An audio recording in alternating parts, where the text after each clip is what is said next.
Aglonema rotundum adalah satu-satunya aglonema yang menurunkan sifat warna merah pada persilangan aglonema yang biasa diperjualbelikan. Nah, karena begitu bagusnya warna merah yang dihasilkan dari aglonema rotundum, maka sebaiknya kita merawat aglonema rotundum supaya tidak punah. Seleksi rotundumnya, jenis rotundum itu banyak macam ya Pak ya. Ya.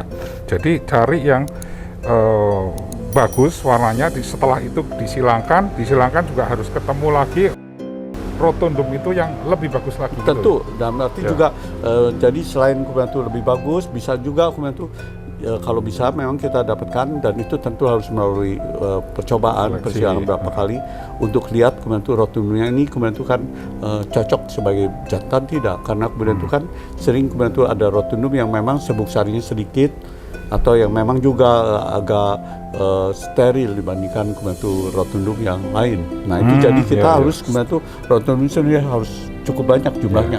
Cuman masalahnya rotundum itu kan rentan sekali untuk kena serangan jamur dan di sini bakteri yang ada di tempat kita kemudian itu di sini katakan bercocok tanam lah, tempat-tempat yang kemudian kita jadikan di sini tempat untuk menyilang, bisa saja sudah dipenuhi oleh spora-spora bakteri atau juga jamur yang terbawa pada menumpang aerosol yang kemudian itu ada di sini, atau debu ataupun partikel-partikel halus yang berterbangan, dan itu kalau kemudian itu menempel di daun yang basah bisa kemudian itu berkecambah dan merusak daun yang bersangkutan. Nah ini jadi masalah yang besar kemudian kita hadapi dengan tanaman aglonema rotundum yang rentan, sehingga sering indukan jantan yang kita pakai tidak bisa kita gunakan lagi karena sudah kita tidak miliki lagi karena sudah terserang bakteri sebelumnya. Gitu. Nah ini jadi masalah yang begitu serius. Karena itu juga kita perlu di sini melakukan sebenarnya program breeding pada rotundum. Nah masalahnya sulitnya itu apa? Karena kemudian rotundum sendiri rentan, jadi itu masalah yang besar karena kan kalau kita kumpulkan aneka ragam rotundum, otomatis kalau satu terserang, yang lain juga bisa ikut terserang. Jadi itu problema yang kemudian itu bisa terjadi. Karena itu program untuk perbaikan rotundum sendiri itu akan lama, dan itu kalau kita tidak memiliki di sini sumber pendanaan yang cukup, kita bisa kehabisan napas di jalan lah. Nah, jadi kemudian itu satu program yang sangat dipenting, sangat perlu, dan karena itu mungkin ada baiknya kalau satu waktu rotundum sendiri dikonteskan, sehingga orang di sini akan coba untuk mengembangkan rotundum dan cari varian baru, sehingga tidak akan sampai punah. Kalau orang berkepentingan supaya dikonteskan nantinya, sehingga kemudian itu di sini rotundum akan jadi katakan pusat untuk kemudian itu perbaikan. Ya maksudnya ada kemudian itu di sini fokus untuk diperbaiki lah. Tapi kalau kemudian itu rotundum sendiri kemudian itu cuma dia gunakan sebagai di sini indukan untuk dapatkan persilangan yang berbeda dengan kemudian itu jenis-jenis yang lain. Nah, satu waktu nanti rotundum akan punah karena kemudian itu di sini siapa yang memperhatikan misalnya di sini katakan kelangsungannya di alam. Orang kan cuma ngambil di alam, kirim ke luar, sudah itu pakai di sini program-program persilangan yang ada, sehingga lama-lama kan habis kalau diambil terus-terusan. Tapi kalau kita misalnya di sini ada program untuk perbaikan rotundum, itu kan akan tetap ada, karena kita juga nanti berkepentingan untuk bawa kembali mungkin yang sudah dibawa ke tempat orang, supaya kita bisa di sini pakai juga dalam program perbaikan. Ya kan bisa, bukannya tidak mungkin di tempat-tempat lain, ya Thailand, kemudian juga mungkin Filipina, orang kemudian juga coba mengembangkan rotundum untuk di sini dipakai dalam program persilangan. Nah ini para pecinta aglonema nih, bagus untuk mengembangkan rotundum supaya nggak punah. Itu rotundum itu cikal bakalnya Pride of Sumatra yang fenomenal sekali. Nah, coba dikembangkan supaya tidak punah, karena banyak dari hutan-hutan tuh diambilin, dikirim kemana-mana ya Pak Greg Ya, dan betul. perawatannya memang nggak susah. Ya. Ya, ini lebih suka di daerah dingin atau Ya. humid atau kering Itu atau apa, dia, Mas? karena memang tempat aslinya itu sekitar kurang lebih 300-400 meter dari permukaan laut ya. Oh. Sampai kemudian itu mungkin juga kalau dulu mungkin juga di dataran yang lebih rendah lagi sekitar mungkin 100 meter dari permukaan laut. Jadi memang cocoknya memang dataran rendah. Dataran rendah. tinggi kemudian itu karena memang dingin, proses kimia juga kalau temperatur rendah kan dia berjalan lebih lambat, otomatis kemudian itu juga pertumbuhannya tidak sebagus atau secepat di daerah dataran rendah. Nah sekarang Pak Greg, rotodum kan susah sekali dipelihara. Nah orang-orang yang banyak memelihara rotodum kebanyakan mati semua memang. Nah sekarang ada tips supaya bagaimana bisa bagus itu. Nah sebetulnya dia Medianya diisolasi kemudian itu kan, karena kan kita begitu datang dari misalnya katakan dari hutan, itu Ya. boleh katakan semua itu kelihatan bagus-bagus dan Ya. kelihatan seperti tanaman yang kuat. Padahal kemudian itu yang di hutan. Dan kemudian selama proses pengepakannya itu bagus, itu bisa saja sampai ke tempat tujuan dengan kemudian itu kondisi yang prima. Tapi begitu kemudian itu kita di sini tanam berdekatan dengan rotodum yang lain supaya terjadi pengelompokan yang memudahkan kita untuk misalnya katakan mengawasi atau katakan merawatnya. Itu kemudian itu justru kalau sudah satu kena penyakit, yang lain kemudian itu akan mungkin secepat bisa kemudian itu secara cepat tertular.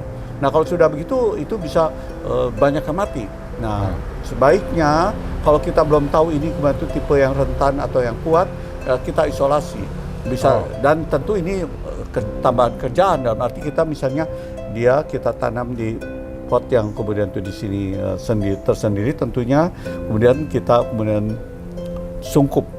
Jadi kita masukkan ke dalam misalnya kantong plastik yang besar yang kemudian kita tutup sehingga kemudian di sini tanaman itu katakan tidak terpapar ke aerosol atau kemudian itu debu atau kemudian itu di sini benda-benda yang berterbangan yang kemudian itu bisa di sini membawa tadi spora-spora dari bibit penyakit yang bisa di sini katakan merusak rotodumnya. Itu untuk tanaman yang baru itu Nah, disungkup. tanaman baru. Nah, terus media Pak Greg, medianya itu apa sih?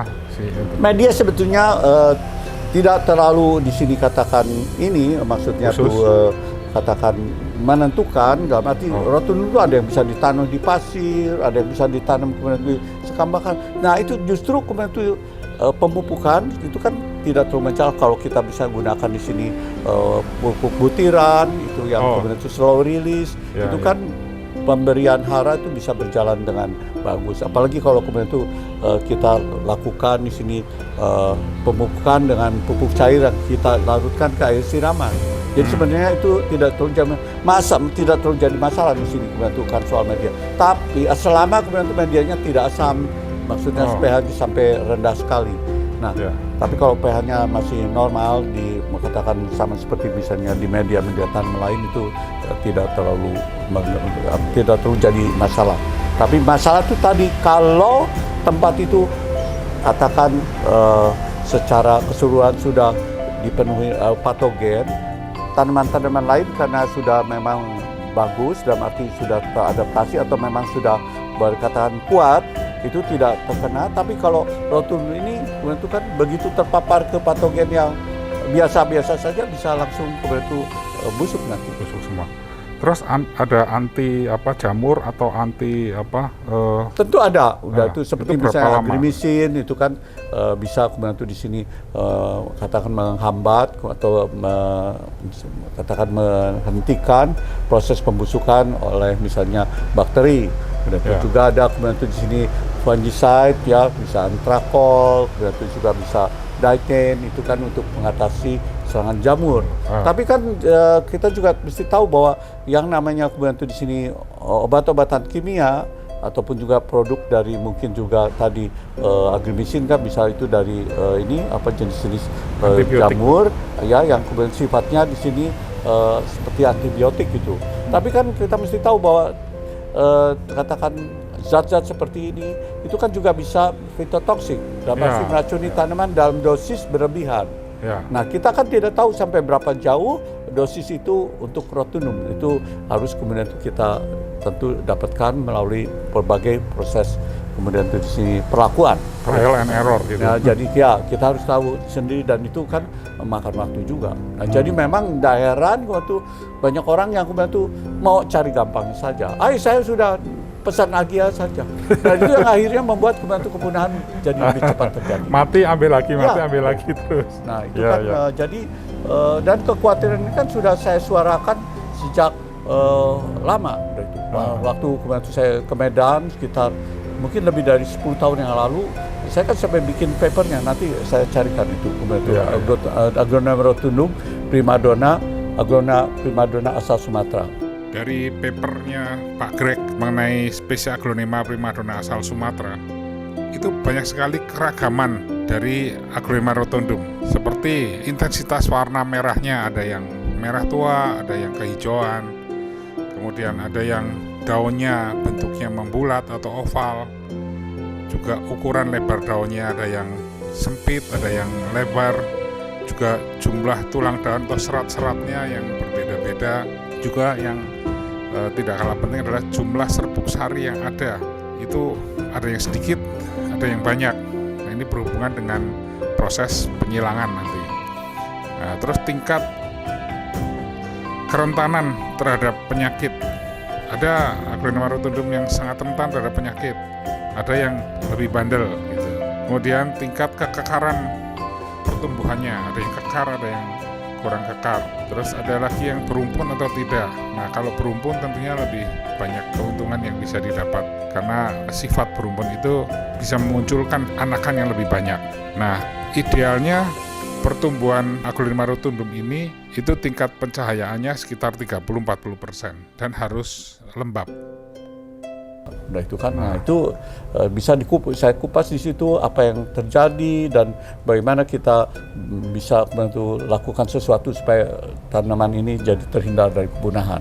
Dan itu antara lain dari tadinya adanya kontes, adanya juga petani-petani yang khusus nanam rotundum. Jadi misalnya nanam rotundum di tempat aslinya katakan. Jadi dengan pengawasan. Nah dengan demikian rotundum bisa terhindar dari kepunahan. Jadi harus ada kepedulian dari orang setempat. Jadi jangan cuma kemudian itu gampang pergi ke hutan aja. Tinggal ambil lagi. Gitu. Tinggal ambil ada di sana. Jangan lupa bahwa kan harus untuk bisa bertahan di alam tuh tanaman atau permintaan harus ada di sini minimum population size. Dalam arti populasi minimum supaya survival itu bisa berlangsung. Nah, kalau kemudian itu di bawah itu tanaman akan punah. Jadi itu kita harus ada jumlah yang cukup sehingga penyerbuk juga kemudian itu di sini bisa melakukan kegiatannya.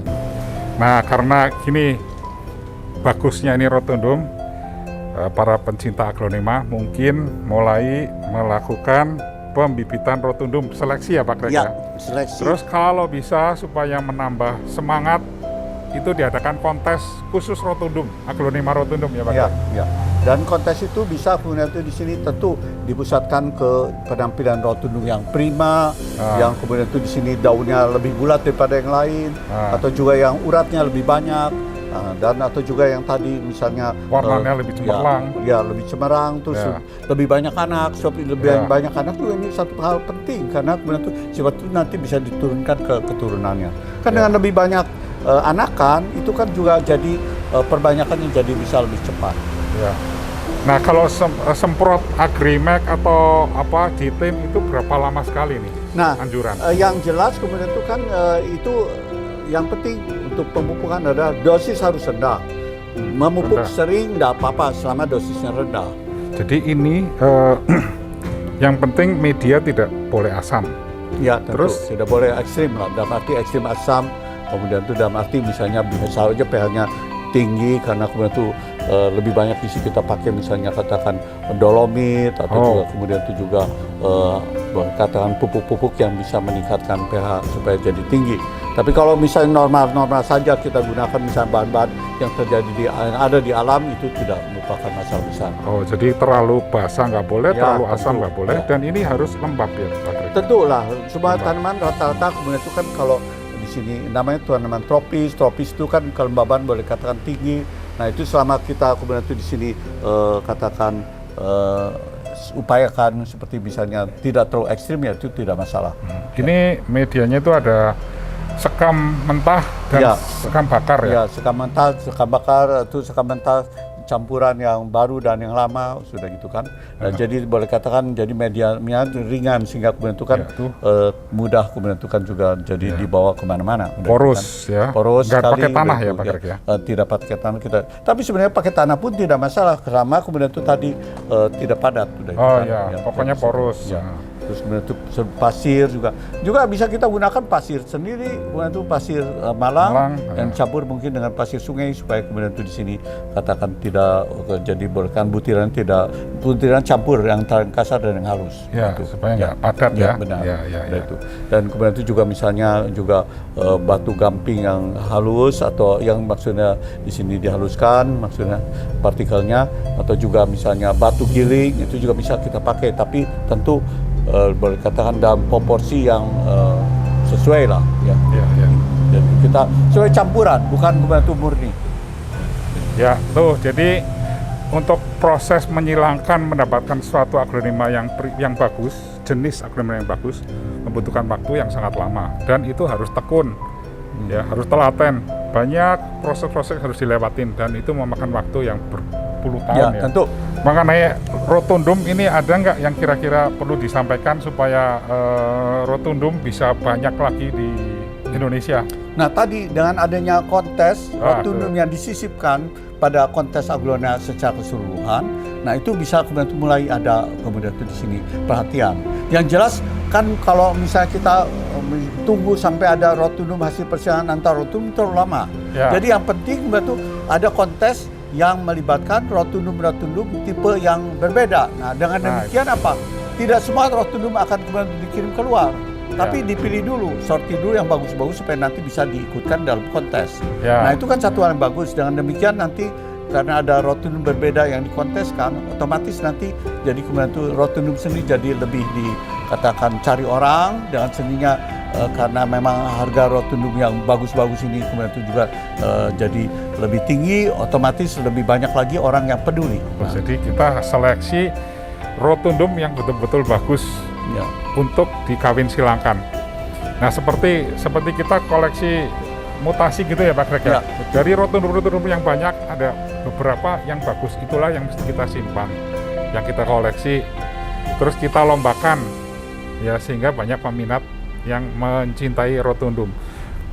Perawatannya agak susah tetapi bisa. Betul. Bisa. Bukan tidak mungkin jadinya. Ya, seperti tadi yang Pak Greg sudah jelaskan. Nah, jadi memang kita di sini dengan kemudian itu mengadakan di sini katakan kontes yang lebih sering, otomatis kemudian itu terjadi di sini boleh katakan tuh kenaikan perhatian. Nah, ini yang membuat kemudian itu rotundum tidak begitu saja kemudian itu dikirim, tapi coba untuk diseleksi dulu. Jadi yang bagus-bagus itu tidak masalah kalau nanti sudah banyak kita bisa kirim. Tapi tadi jangan kalau cuma punya 1-2 sudah langsung karena harganya lebih bagus, dihargai lebih tinggi dari yang lain, kita kirim begitu saja. Mungkin begitu cerita mengenai aglonema rotundum.